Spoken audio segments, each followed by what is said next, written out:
Hello students, आपका आज की क्लास में स्वागत है।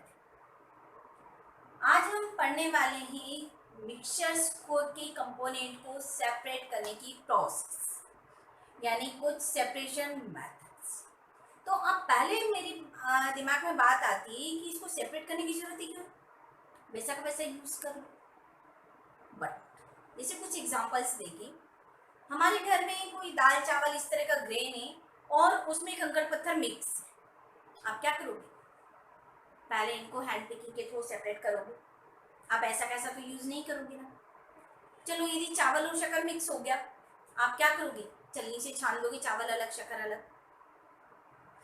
इस तरह से बहुत सारी चीजें होती हैं जिनको हमें सेपरेट करने की जरूरत पड़ती है, क्योंकि उस वो जो मिक्सचर बना है वो टोटली यूजलेस है। लेकिन यदि उसके कंपोनेंट्स को सेपरेट कर दिया जाए तो सारे कंपोनेंट इंडिविजुअली हमारे लिए यूजफुल होंगे। और साथ में हमने ये भी ऑब्जर्व किया है कि हर एक मिक्सचर को हम एक ही मेथड से सेपरेट नहीं कर सकते। हर मिक्सचर को सेपरेट करने के लिए अलग अलग मेथड हमें यूज करनी पड़ती है ना। तो यहाँ पर भी हमारे पास बहुत सारी सेपरेशन मेथड्स हैं, वो इस बात पर डिपेंड करती है कि हमारा जो मिक्सचर है वो कैसा है। तो हम यहाँ बहुत सारी सेपरेशन मेथड्स आज डिस्कस करने वाले हैं। पहली सेपरेशन मेथड हम डिस्कस करेंगे जिसमें हमारे पास टू सॉलिड्स मिक्स। यदि हमारे पास टू सॉलिड्स मिक्स है तो हम एक मेथड यूज कर सकते हैं जिसको बोला जाता है सब्लिमेशन। सब्लिमेशन दैट मीन्स एक सॉलिड सब्सटेंस यदि उसको हीट किया जाए तो डायरेक्टली गैस में कन्वर्ट होता है, और उसके गैस को कूल किया जाए तो डायरेक्टली सॉलिड में आता है। इमेजिन है ना, लिक्विड वाली स्टेप ही नहीं है। जबकि यदि आप देखो तो किसी भी सॉलिड को यदि हीट करो तो पहले लिक्विड में आएगा, फिर वो इस लिक्विड से गैस बनेगा, इसी तरह रिवर्स होगा। लेकिन कुछ पर्टिकुलर सॉलिड हमारे पास ऐसे होते हैं जिनको यदि हीट किया जाए तो डायरेक्टली गैस में कन्वर्ट होते, और उनके गैस को कूल करने पर वो डायरेक्टली सॉलिड में आते। ऐसे सब्सटेंस को हम बोलते हैं सब्लिमेटिंग सब्सटेंस। और यदि हमारे पास कोई टू सॉलिड्स मिक्स हैं और उनमें से एक सॉलिड ऐसा है जो सब्लिमेट होता है, तो वहां पर हम सब्लिमेशन प्रोसेस यूज करें। आपको मैं कुछ बता दूं, सब्लिमेटिंग सब्सटेंस कॉमनली क्या है, जैसे आपके नेफ्थलीन बॉल्स, आयोडीन, फिर आपका अमोनियम क्लोराइड, एंथ्रासीन, ये कुछ ऐसे सब्सटेंस है, कैम्फर ऑल्सो, ये ऐसे सब्सटेंस है जो सब्लिमेटिंग होते हैं।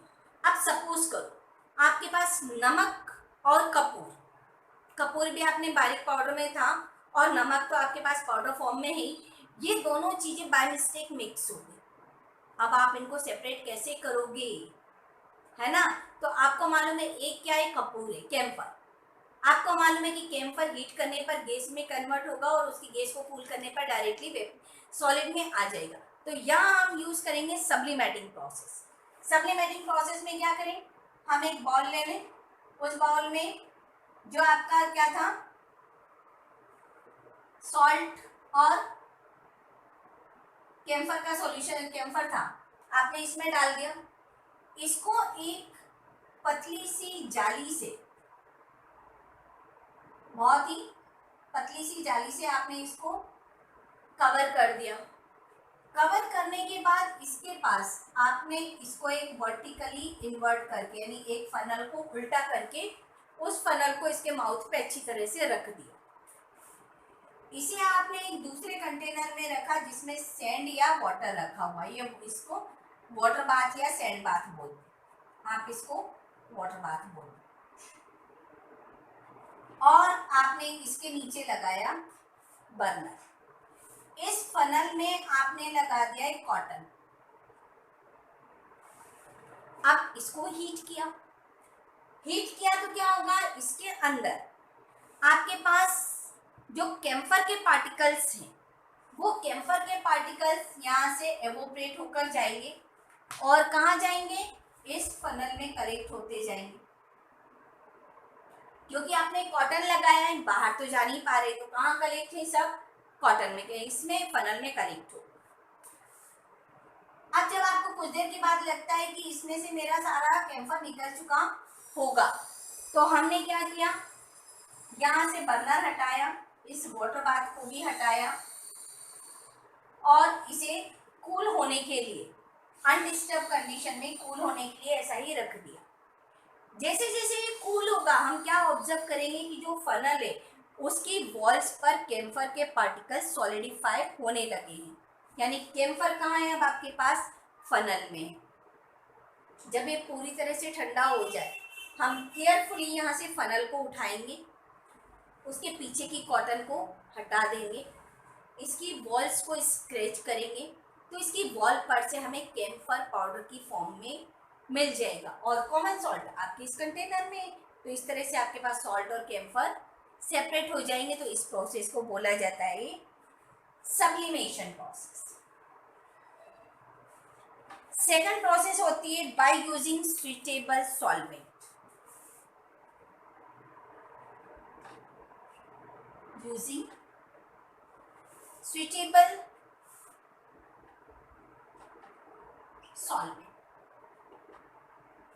स्वीटेबल सॉल्वेंट से मतलब है यदि आपके पास कोई दो सॉलिड का मिक्सचर है और आपको उन दोनों को सेपरेट करना है तो आप कुछ ऐसे सॉल्वेंट को यूज करो जिसमें दोनों में से कोई एक चीज सॉल्युबल होती है और दूसरी ना होती है, क्योंकि जरूरी नहीं होता कि सारे सॉलिड सारे सॉल्वेंट में डिसॉल्व हो जाए। तो हमें ये याद रखना होगा कौन किस में सॉल्युबल होता है और कौन किस में सॉल्युबल नहीं होता है। जैसे हम कोई एग्जाम्पल की बात करें, जैसे सैंड एंड कॉमन सॉल्ट, ठीक है ना, आपके पास मिक्सचर किसका है, सैंड एंड कॉमन सॉल्ट। आपको मालूम है सैंड वाटर में डिसॉल्व नहीं होती, कॉमन सॉल्ट डिसॉल्व हो जाता है। तो आप इन दोनों मिक्सचर को लेकर पानी में डिसॉल्व कर दो। पानी में डिसॉल्व करेंगे तो क्या होगा, नमक पानी में डिसॉल्व हो जाएगा, सैंड डिसॉल्व नहीं होगी, जिसको हम फिल्टर करके सैंड को बाहर निकाल देंगे। नमक पानी में है, नमक पानी में है, नमक को पानी में से कैसे सेपरेट करें, तो इसको हम इस पानी को एवोपरेट कर दें, ठीक है ना, इसको हीट कर दें तो इसका वाटर एवोपरेट होकर निकल जाएगा और सॉल्ट हमें मिल जाएगा। इसी तरह से यदि हम कोई और एग्जांपल लें, जैसे शुगर एंड सैंड ले लें।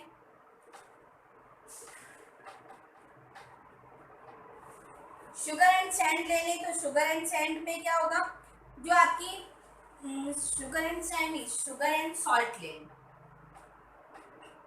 अब तो शुगर एंड सॉल्ट यदि लिया जाए तो शुगर और सॉल्ट दोनों ही वाटर में सॉल्युबल हो जाते हैं, तो इनको सेपरेट नहीं किया जा सकता वाटर की हेल्प से।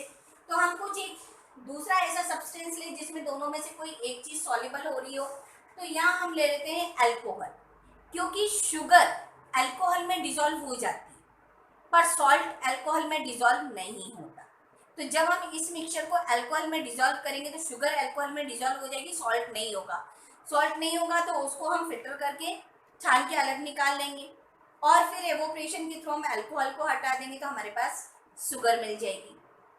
इसी तरह से यदि हमारे पास सल्फर पाउडर, सल्फर और सैंड का मिक्सचर है, यदि हमारे पास सल्फर और सैंड का मिक्सचर है तो यहाँ यदि हम इस कॉमन सॉल्ट की तरह वाटर यूज करें तो वाटर में ना तो सैंड डिसॉल्व होती है ना सल्फर डिसॉल्व होता, दोनों ही डिसॉल्व नहीं होते। तो यहाँ पर हम यूज कर सकते हैं कार्बन डाइसल्फाइड। कार्बन डाइसल्फाइड में सल्फर डिसॉल्व हो जाता है, तो जब हम इसमें कार्बन डाइसल्फाइड लेंगे तो उसमें सल्फर डिसॉल्व हो जाएगा, सैंड अनडिसॉल्व रहेगी जिसको हम फिल्टर करके निकाल लेंगे और बाय एवोपरेशन बाद में हमें सल्फर भी मिल जाएगा। तो इस तरह से हम स्विचेबल सॉल्वेंट को यूज करके कंपोनेंट को सेपरेट कर सकते हैं। फिर आती है आपके पास magnetic separation method by using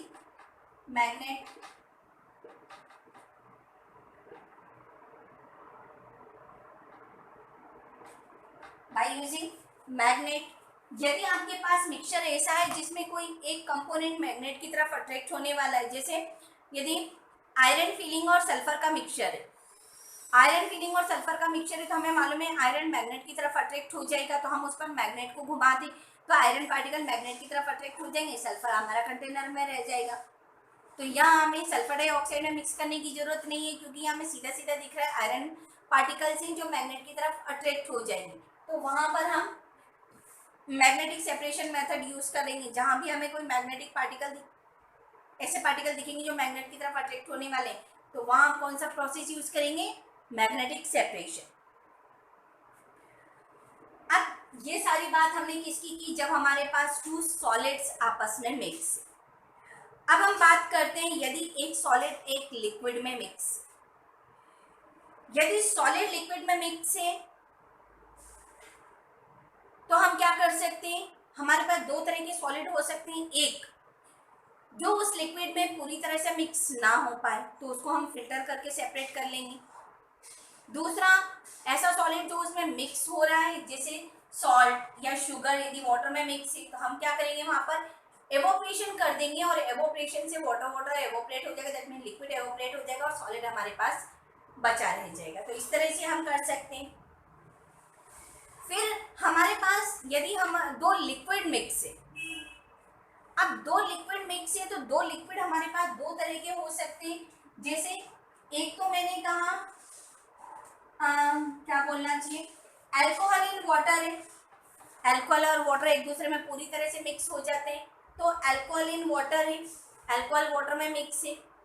या मैंने कहा कि टू ऑयल्स आपस में मिक्स है, तो यहाँ पर क्या है, या एक मैं कहूँ कि ऑयल वाटर में मिक्स है, तो यहाँ पर है तो टू लिक्विड्स, बट एक कंडीशन आपको दिख रही है कि वो दोनों लिक्विड आपस में पूरी तरह से मिक्स हो जाएंगे। जैसे ऑयल ऑयल में मिक्स हो जाएगा, अल्कोहल वाटर में मिक्स हो जाएगा, तो इनको बोला जाता है मिक्सिबल लिक्विड्स, जो आपस में मिक्स हो सकते हैं। मिक्स करने के बाद आपको पता नहीं चल रहा कितना अल्कोहल है कितना वाटर। दूसरा इनमिक्सिबल होते, जैसे मैंने वाटर को ऑयल में मिक्स किया या ऑयल को वाटर में मिक्स, कितना भी अच्छी तरह से मैं शेक कर लूँ, जैसे मैंने रखा मुझे टू लेयर्स दिख रही है, इतना ऑयल है इतना वाटर है, ऑयल की लेयर ऊपर आ जाएगी क्योंकि डेंसिटी कम होती है और वाटर नीचे आएगी। अब इनको सेपरेट कैसे किया जाए, तो हम पहले मिक्सिबल लिक्विड्स की बात कर लें। मिक्सिबल लिक्विड्स जो आपस में एक दूसरे में अच्छी तरह से मिक्स। अब मिक्सिबल लिक्विड्स भी आपके पास टू टाइप के हो सकते हैं, एक जिनके बॉइलिंग पॉइंट में डिफरेंस काफी ज्यादा है। हम बात करें इम्प्योर लिक्विड, यदि हमारे पास कोई इम्प्योर लिक्विड है और मुझे वो उसमें से प्योर लिक्विड चाहिए तो हम यहाँ पर डिस्टिलेशन प्रोसेस यूज कर सकते हैं। डिस्टिलेशन में क्या होता है कि पहले हम उस इम्प्योर मिक्सचर को, लिक्विड को हीट करते हैं, हीट करने पर लिक्विड अपनी वेपर में कन्वर्ट होता है, उस वेपर को फिर से कंडेंस किया जाता है और हमें प्योर लिक्विड मिलता है। जैसे हम एक वाटर का सॉल्यूशन ले लें जो इम्प्योर है, और इस इम्प्योर वाटर को हम इस तरह से ले सकते हैं, जैसे ये हमारे पास एक कंटेनर है, इसमें आपका इम्प्योर वाटर है, ठीक है ना, ये इम्प्योर वाटर है। यहाँ हमने एक थर्मामीटर लगा दिया और यहाँ से हमने एक कंडेंसर लगाया हुआ है, ठीक है ना। कंडेंसर क्या करेगा, वेपर्स को वापस से लिक्विफाई कर देगा। और यहाँ हमने लगा दिया एक रिसीवर,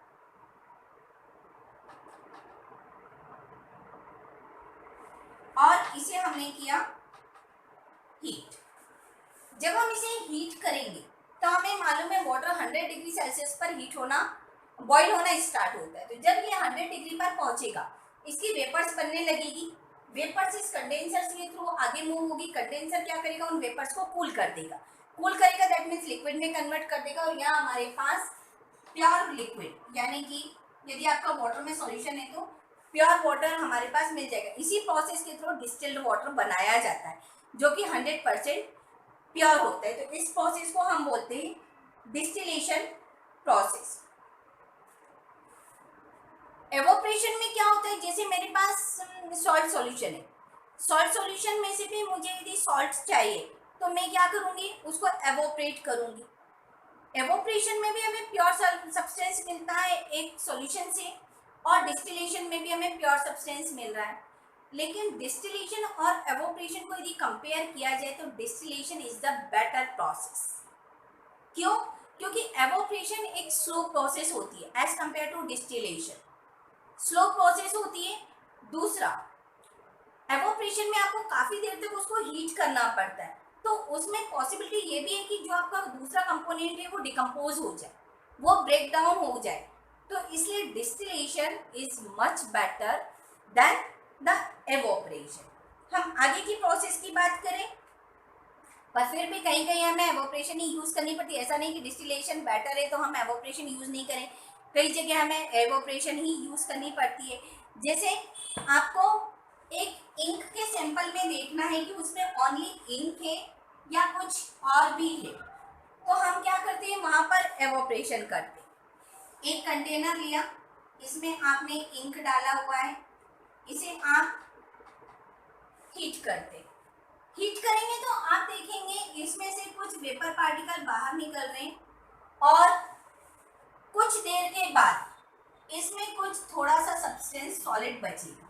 इसका मतलब ये है कि जो आपकी इंक है वो भी प्योर नहीं है, उसमें कुछ अदर कंपोनेंट भी मिक्स है, जिसको हम डाइस बोलते हैं। डाई वगैरह वाटर में मिक्स करके इंक बनाई जाती है। तो इस तरह से ये हमारी एवोपरेशन प्रोसेस हो जाती है। डिस्टिलेशन प्रोसेस भी आपने देख ली। अब एक मिक्सचर देती हूँ आपको। सपोज आपके पास मिल्क है, मिल्क में से क्रीम को सेपरेट करना, ठीक है ना। मिल्क भी एक मिक्सचर होता है जिसमें क्रीम होती है, फैट होता है। अब मिल्क से मुझे इस क्रीम या फैट को सेपरेट करना है। आप बताइए मैं क्या प्रोसेस यूज कर सकती हूँ। फिल्ट्रेशन करूँ क्या, मैं उसको छान दूँ तो अलग हो जाएगी, या मैं सब्लिमेशन कर दूँ, या एवोपरेशन कर दूँ, क्या कर दूँ जिससे मुझे क्रीम मिल्क में से क्रीम सेपरेट होकर मिल जाए। ये कोई भी प्रोसेस नहीं कर सकते। हम क्या करते हैं, मिक्सी में मिल्क को डालते हैं, उसको तेजी से रोटेट कर देते हैं, है ना। ये जो प्रोसेस होती है इसको बोला जाता है सेंट्रीफ्यूगेशन।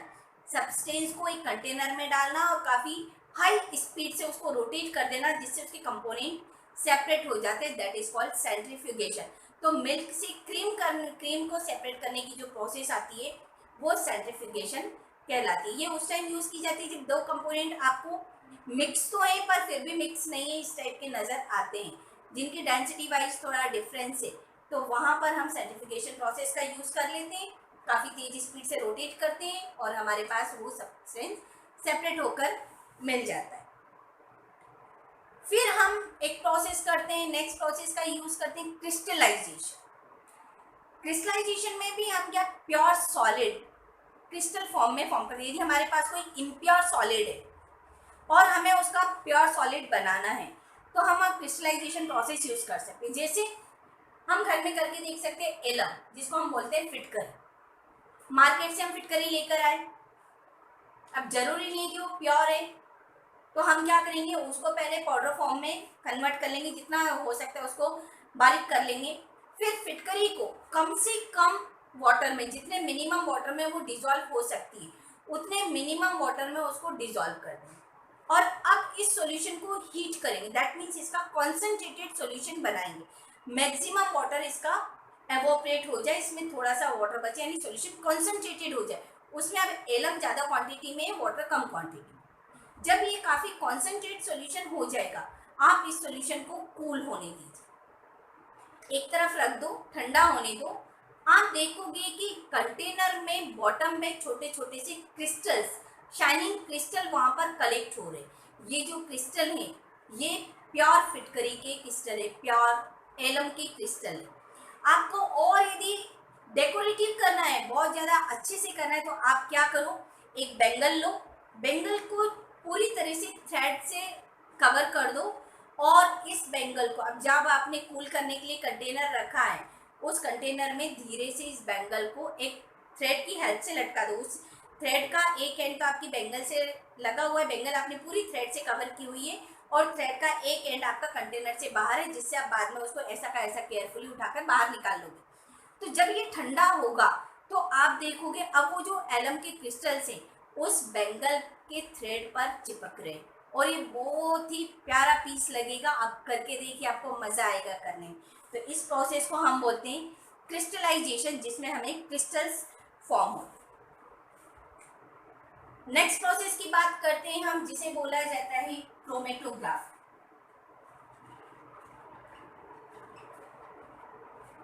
क्रोमेटोग्राफी हम कलर सब्सटेंस को सेपरेट करने के लिए यूज करते हैं। जब हमारे पास कलर सब्सटेंस है, सपोज करो आपके पास एक ब्लैक इंक है या कोई फ्लावर का एक्सट्रैक्ट है, क्या वो एक ही कलर का है। मैंने एक रेड फ्लावर का एक्सट्रैक्ट निकाला तो क्या उसमें सिर्फ रेड कलर है, या मैंने ब्लैक इंक ली तो क्या उसमें सिर्फ ब्लैक कलर है, या उसमें कुछ और भी कलर मिक्स है। यानी कलर कंपोनेंट को सेपरेट करने के लिए हम जो टेक्निक यूज करते हैं उसको बोलते हैं chromatography. Chrome that means related to colour. यहाँ पर हम क्या करते हैं, एक सिंपल सी मेथड है, इसके थ्रू आप बहुत अच्छे डेकोरेटिव पीसेस भी बना सकते हैं। पेपर को बहुत डिफरेंट डिफरेंट कलर में या डिफरेंट डिफरेंट पैटर्न में आप कलर कर सकते हो, वो मैं बताती हूँ आपको कैसे करूँ। यहाँ क्रोमेटोग्राफी में क्या करते हैं, एक पतली सी स्ट्रिप लेते हैं, आप पेपर स्ट्रिप ले सकते हो, रफ पेपर जो आता है वो भी ले सकते हो, नहीं तो एक क्रोमेटोग्राफी स्ट्रिप आती है उसको यूज करते हैं। यहाँ पर आप नीचे से थोड़ा सा 1/2 इंच के आसपास एक लाइन बना लो और उसके ऊपर जिस सब्सटेंस में आपको कलर चेक करना है उसकी एक ड्रॉप डाल दो। जैसे मुझे फ्लावर एक्सट्रैक्ट में निकालना है कि कितने कलर है, तो मैंने क्या किया, उसकी एक ड्रॉप इसके अंदर डाल दी, इस पर डाल दी। अब इस स्ट्रिप को मैं एक ग्लास में हैंग कर दूंगी, जिस ग्लास में मैंने वाटर डाला हुआ है, और वो वाटर सिर्फ इतना फिल है कि इस स्ट्रिप का बॉटम उस वाटर में डिप है, और इस स्ट्रिप को मैंने हैंग करके इसमें लटका दिया। After some time 15 minute 20 minute आधे घंटे बाद आप देखोगे कि इसमें जितने कलर थे वो कलर डिफरेंट डिफरेंट हाइट्स पर मुझे नजर आ रहे हैं। सपोज इसमें ब्लू था, रेड था, ब्लैक था, तो ये कलर मुझे डिफरेंट डिफरेंट हाइट्स पर नजर आ रहे हैं। इससे मुझे पता चलता है कि जो मैंने फ्लावर लिया या जो भी मैंने यहाँ मटेरियल लिया था उसमें इतने कलर्स प्रेजेंट हैं। अब मैंने कहा कि आप इससे बहुत अच्छा शोपीस बना सकते हो। वो कैसे, कि आप यदि पेपर को डिफरेंट डिफरेंट पैटर्न्स में फोल्ड करोगे, जैसे सपोज एक पेपर लेती हूँ, सपोज ये एक पेपर, ठीक है, आपने इसको ऐसे लिया, ऐसे फोल्ड किया, फिर ऐसे फोल्ड कर दिया, फिर ऐसे फोल्ड कर दिया। ऐसे करने के बाद अब यदि आप यहाँ पर एक सर्कल बना दो किसी कलर का, यहाँ पर एक दूसरे कलर का बना दो, और फिर इसको आप वाटर में डिप करके रखो। जब आप इसको ओपन करोगे तो आप देखोगे यहाँ बहुत अच्छे से पैटर्न्स नज़र आ रहे हैं। तो इस तरह से आप बहुत सारे पैटर्न्स बना के अपने घर को डेकोरेट कर सकते हो, अपने रूम को डेकोरेट कर सकते हो, और साथ में आपको पता चल सकता है कि डिफरेंट चीज़ें डिफरेंट कलर से मिलकर बनी होती है। जैसे आप स्केच पेन्स का यूज़ कर सकते हो, इसके लिए आप डिफरेंट पैटर्न बनाकर भी कर सकते हो, क्योंकि उसी पैटर्न में वाटर फ्लो होकर जाएगा और वो सब्सटेंस फ्लो होगा। तो ये चीज़ काम करती है एड्जॉर्प्शन प्रिंसिपल पर, यानी हर कलर की एड्जॉर्प्शन रेट अलग अलग होती है। जिसकी जितनी होती है उतनी हाइट पर वो एड्जॉर्ब होकर रुक जाता है, जिसकी ज़्यादा होती है वो ऊपर निकल जाता है। तो इस तरह से हमें डिफरेंट सब्सटेंस मिल जाती है, या फ्रूट एक्सट्रैक्ट, फ्लावर और इंक और किसी के भी साथ कर सकते हो, तो आपको ये चीज़ें देखने को मिल जाती है। ये हमारा कहलाता है क्रोमेटोग्राफी। अब हम ऐसे लिक्विड्स की बात करें जो एक दूसरे में मिसिबल नहीं है। जैसे थोड़ी देर पहले मैंने लिक्विड्स की बात की थी, तो मैंने कहा था ऐसे लिक्विड्स भी होते हैं जो मिसिबल नहीं होते, जैसे ऑयल एंड वाटर। अब यदि ऑयल और वाटर है और मुझे उनको सेपरेट करना है तो मैं कैसे करूँ। जैसे यदि मेरे पास ये कंटेनर है, इसमें ये मेरा वाटर है और ये इसके ऊपर ऑयल आ गया, इसको सेपरेट कैसे करूँ। मैं इसको तिरछा करके निकाल दूँ, करके देखो नहीं होगा। जब तिरछा करोगे तो ये नीचे वाला भी ऊपर आएगा, नहीं हो पाएगा। फिल्ट्रेशन कर दो, फिल्ट्रेशन करोगे, चलनी लगाओगे, दोनों ही लिक्विड नीचे आ जाएगा और नीचे आके वापस से 2 लेयर बना लेंगे। तो ऐसे केसेस में हम क्या यूज करते हैं, एक स्पेशल टाइप की फनल यूज करते हैं जिसको बोला जाता है सेपरेटिंग फनल, और प्रोसेस को बोलते हैं सॉल्वेंट सेपरेशन। ये एक इस तरह की फनल होती है, यहाँ पर आपकी नॉब लगी होती है ऑन ऑफ करने के लिए। यहाँ सपोज मैंने सॉल्यूशन फिल कर दिया, ये क्या है, ऑयल एंड वाटर, ये ऑयल और ये वाटर, इस कंटेनर को मैंने कर दिया क्लोज। अब इसको यदि अच्छी तरह से शेक कर दोगे और फिर सेटल होने के लिए रखोगे तो आपको क्या दिखेगा, वापस से ऑयल और वाटर सेपरेट लेयर बना चुके। हम क्या करेंगे, नीचे एक दूसरा कंटेनर रखेंगे, इस नॉब को ऑन करेंगे, आप देखोगे वाटर नीचे इसमें आ जाएगा। क्योंकि ट्रांसपेरेंट है, आपको दिख रहा है कि कितना वाटर है, कहाँ तक क्लियर वाटर की है। आप सेपरेट कर दोगे, वाटर इसमें सेपरेट हो गया, ऑयल उसमें रखा हुआ है, दोनों लिक्विड आपके सेपरेट हो चुके हैं। इस तरह से आप मिसिबल लिक्विड्स को भी सेपरेट कर सकते हो। तो आज हमने देखा काफ़ी सारी सेपरेशन मेथड्स। आप चाहें तो इनको कभी घर पर भी अप्लाई करके देख सकते हैं। आप डिफरेंट इस तरह के मिक्सचर्स बना सकते हैं और उनको अप्लाई करके देख सकते हैं। स्पेशल इसमें क्रोमेटोग्राफी देख सकते हैं। आप मिल्क को सेपरेट होते हुए आपने कई बार अपने घर में देखा होगा, मम्मी मलाई वगैरह निकालती है, घी निकालती है, तो हम वही प्रोसेस यूज़ करते हैं। तो ये आप करके देख सकते हो। ठीक है, तो आई होप आपको ये सारी सेपरेशन मेथड्स अच्छी तरह से समझ में आ गई होंगी। नहीं आई तो एक बार फिर से वीडियो को शुरू से देखिए और समझने की कोशिश करिए, आपको ये चीज़ें अच्छी तरह से समझ में आ जाएंगी। Thank you for watching. Please यदि आपको वीडियो अच्छा लगता है तो इसको सब्सक्राइब करिए, लाइक करिए, शेयर करिए, कमेंट्स करिए। ठीक है, तभी तो मुझे पता चलेगा कि आपको वीडियोस अच्छी लग रही है या नहीं लग रही है। ओके, तो प्लीज़ रिप्लाई करिए। Okay, thank you for watching, bye bye.